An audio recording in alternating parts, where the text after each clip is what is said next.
Baik teman-teman, Assalamualaikum warahmatullahi wabarakatuh. Berjumpa dengan saya, Nairul Asmi. Kalian bisa panggil dengan Ustazah Asmi ya. Ustazah yang akan mengajar IPA di kelas 7 ya. Nah, sedikit perkenalannya sudah Ustazah tuliskan di slide ya.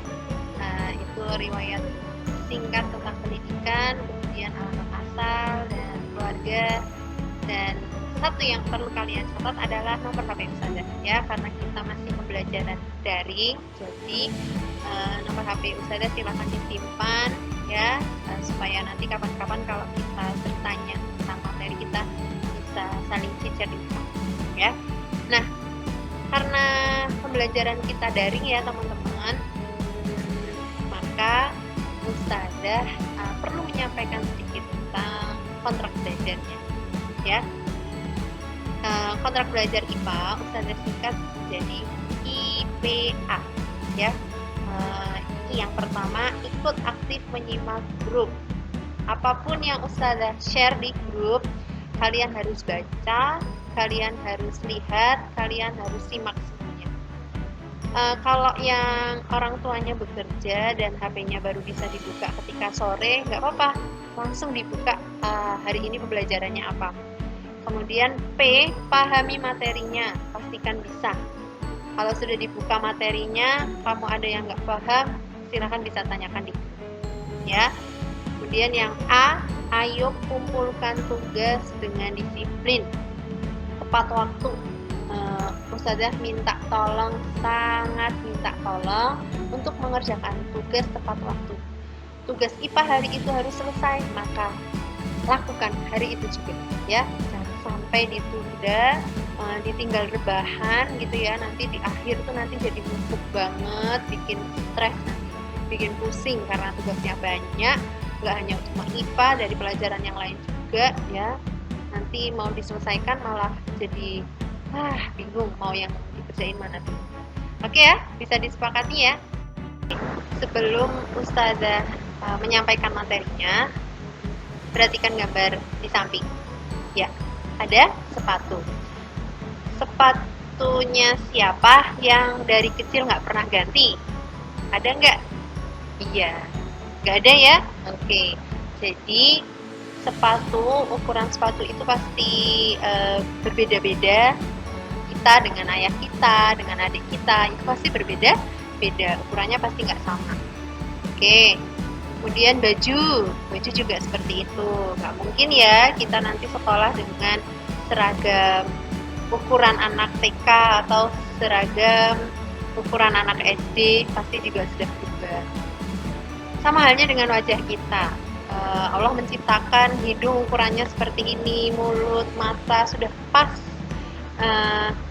Lubang hidungnya juga pasti ada 2, itu juga sudah pas ya. Nah, sama halnya dengan bumi ya. Allah menciptakan bumi dengan ukuran yang seperti itu, tidak lebih besar dari Jupiter ataupun tidak sekecil kelereng ya. Kenapa? Sudah dijelaskan di ayat Al-Furqan ayat 2, di mana penciptaan segala sesuatu dan Dia menetapkan ukuran-ukurannya dengan serapi-rapinya. Ayo, ternyata di Al-Quran sudah ada bahwa semuanya sudah diciptakan Allah sesuai ukurannya. Nah, itulah yang nanti akan kita bahas, yaitu dalam materi besaran dan satuan ya. Apa yang akan kita pelajari di besaran dan satuan ini? Kita akan tahu tentang besaran dan satuan, besaran pokok dan turunan, satuan baku dan tidak baku, serta nanti yang terakhir kita akan bereksperimen melakukan pengukuran. Hai teman-teman, hari ini kita akan belajar tentang besaran dan satuan. Kita mulai dulu dengan besaran ya. Apa itu besaran? Besaran fisika atau physical quantities adalah segala sesuatu yang dapat kita ukur dan dapat dinyatakan dengan angka.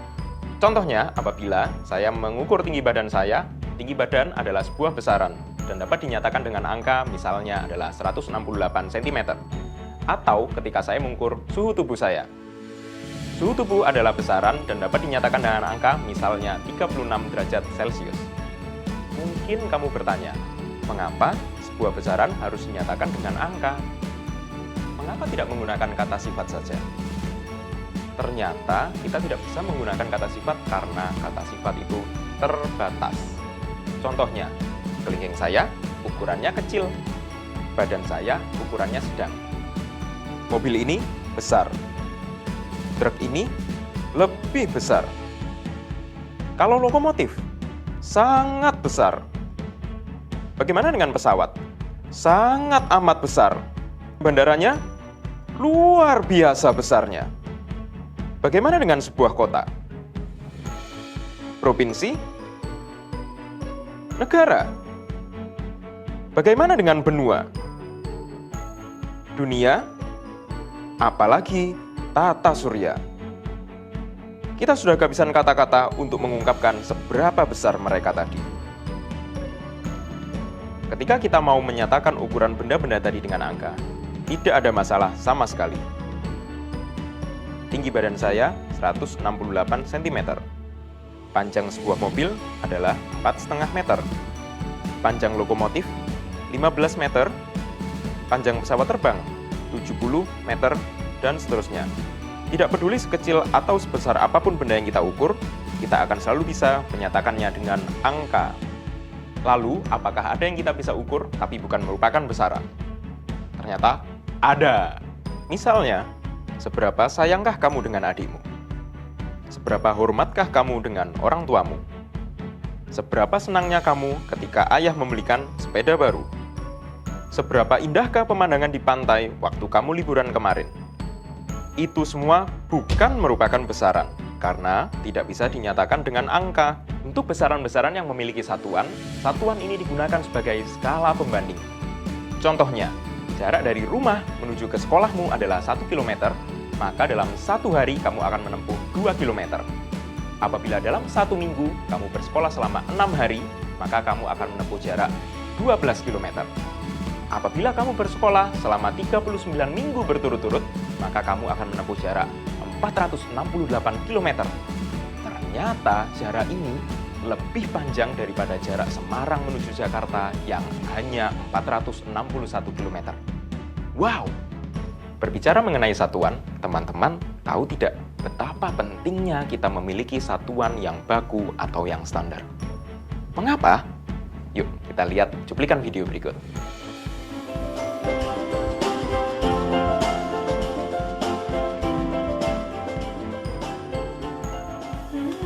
Kayaknya masakanmu selesai juga. Ayo makan. Ya. Tak coba ya, Jeng.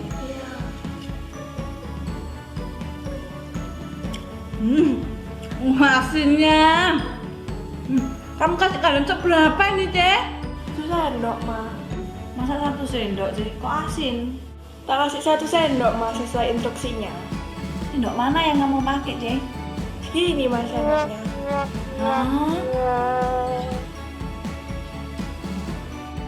Bagaimana? Sudah dilihat bukan bahwa tanpa satuan yang standar atau baku akan terjadi salah mengerti di mana-mana. Untuk itu diciptakan satuan standar atau satuan baku. Contohnya, apabila saya ingin mengukur panjang, maka saya akan menggunakan satuan baku meter. Jika saya mengatakan tinggi badan saya adalah 1,68 meter, maka orang di Amerika, di Jepang, atau di Eropa pasti akan mengerti. Seluruh satuan baku di dunia ini dirangkum dalam Satuan Internasional atau SI Units. Satuan-satuan yang sering kita pakai seperti meter, kilogram, atau detik termasuk ke dalam satuan internasional ini. Ada satuan lain yang tidak terlalu umum digunakan di Indonesia. Contohnya adalah pound untuk mengukur massa, atau inch, feet, yard untuk mengukur panjang. Semuanya ini disebut imperial units yang tidak digunakan di dalam fisika. Nah, sekarang kita akan rangkum apa saja yang sudah kita pelajari di dalam video kali ini. Besaran adalah segala sesuatu yang dapat kita ukur dan dapat kita nyatakan dalam angka. Satuan kita gunakan sebagai skala pembanding. Di dalam fisika, kita menggunakan satuan-satuan standar yang disebut sebagai satuan internasional. Oke ya teman-teman, itu tadi tentang besaran dan satuan. Nah, contoh nih ya. Ada buku.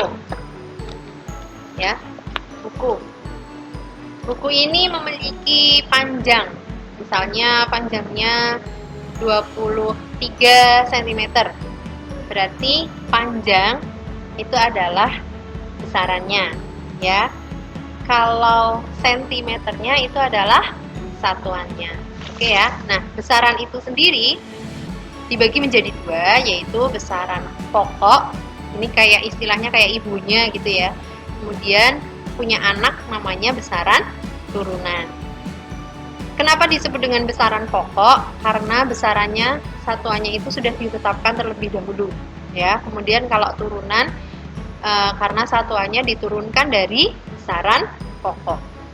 Apa aja sih besaran pokok itu, ya? Nah, besaran pokok di sini ada pokoknya itu ada 7, ya. Jadi itu tidak bisa diutak-atik lagi, hanya ada 7, yaitu ada panjang, massa, waktu, suhu, kuat arus, intensitas cahaya, dan jumlah zat. Nah, dari ketujuh itu punya satuannya masing-masing. Satuannya ada lambangnya. 7 ini kalau supaya gampang mengingatnya, kita singkat menjadi jiwa SMP. J, jumlah zat. I, intensitas cahaya. W, waktu. A, arus. S, suhu. M, massa. P, panjang. Ya. Ada banyak besaran lagi, ada anak-anaknya, ada besaran turunan. Nah, besaran turunan ini yang Ustazah contohkan juga hanya ada 7, tapi sebenarnya bisa lebih banyak. Ada luas, nanti bisa volume juga, bisa yang lain juga ya, percepatan, gaya, tekanan, usaha, massa, jenis, dan contohnya masih banyak lagi. Itu hanya contoh.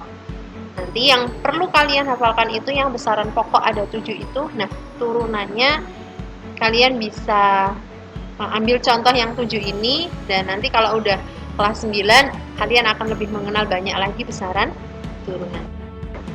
Kemudian contoh pengukuran sendiri, misalkan di sini tadi Ustazah ada buku ya.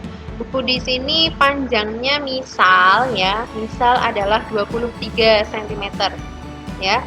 Mau dengan penggaris kayu, penggaris plastik, ataupun penggaris di Indonesia, penggaris buatan Cina, buatan India, buatan Arab, semuanya akan sama. Kalau diukur dengan menggunakan penggaris, maka hasilnya sama. Tetapi berbeda ketika diukur dengan jengkal tangan kita. Nah, misal di sini Ustazah mengukur 1 jengkal lebih ya, dapatnya 1 jengkal lebih. Karena tangannya Ustazah kecil, bisa jadi kalau diukur di Arab ya, bisa jadi ini 1 jengkal sudah malah penuh malahan ya. Karena apa? Karena ukuran tangannya orang Indonesia, orang Arab kayak gitu beda-beda. Oleh karena itu, satuan yang baku itu satuan yang bisa digunakan di Indonesia, di seluruh dunia, dimanapun tetap sama. Ya, itulah satuan baku. Satuan baku sendiri itu ada 2, yaitu satuan internasional atau sistem MKS. Kemudian ada juga satuan CGS ya. Di sini ya, satuan CGS, ada satuan MKS. Ada 2 sistem cara untuk melihat sistem satuan baku. Kalau MKS berarti singkatnya dari meter, kilogram, sekon. Kalau satuan CGS berarti menggunakan sentimeter, gram, sekon. Jangan lupa dicatat ya. Oke, untuk yang selanjutnya kita akan melakukan percobaan. Caranya adalah siapkan alat tulis dan penggaris ya. Kemudian kamu pilih 3 benda. Boleh benda yang sangat besar, boleh benda yang sangat kecil, atau kamu kalau mau milih pintu kayak gitu juga nggak apa-apa. Pintu, kursi, meja itu juga boleh. Kemudian yang kedua, ukur dengan penggaris. Ukur dengan penggaris, dihitung, dilihat, kemudian dicatat hasilnya berapa. Setelah menggunakan penggaris, kalian ukur dengan tanganmu dengan menggunakan jengkal, misalkan 1, 2, nah kayak gitu ya. Kalau sudah menggunakan tanganmu, kalian bisa ukur benda, ketiga benda itu dengan tangan adikmu atau dengan tangan ayah atau dengan tangan ibu yang mungkin lebih besar, yang ukurannya berbeda. Kalau kamu punya adik TK, ya, nah itu akan kelihatan sekali bedanya antara tangan yang besar dan tangan yang kecil. Kalau sudah melakukan percobaan, nanti kalian isi link yang sudah Ustadzah bagikan di grup, ya. Itu saja, silahkan lakukan percobaannya. Cukup pilih 3 benda, itu ya. Baik, kalau masih ada yang ingin ditanyakan, silahkan ditanyakan di grup atau bisa japri di WA. Oke? Itu saja dari Ustadzah. Terima kasih. Jangan lupa klik linknya yang nanti Ustadzah bagikan, dan setelah kalian mengerjakan tugas, Ustadzah sudah anggap itu sebagai presensi kegiatan pembelajaran hari ini. Selamat mengerjakan.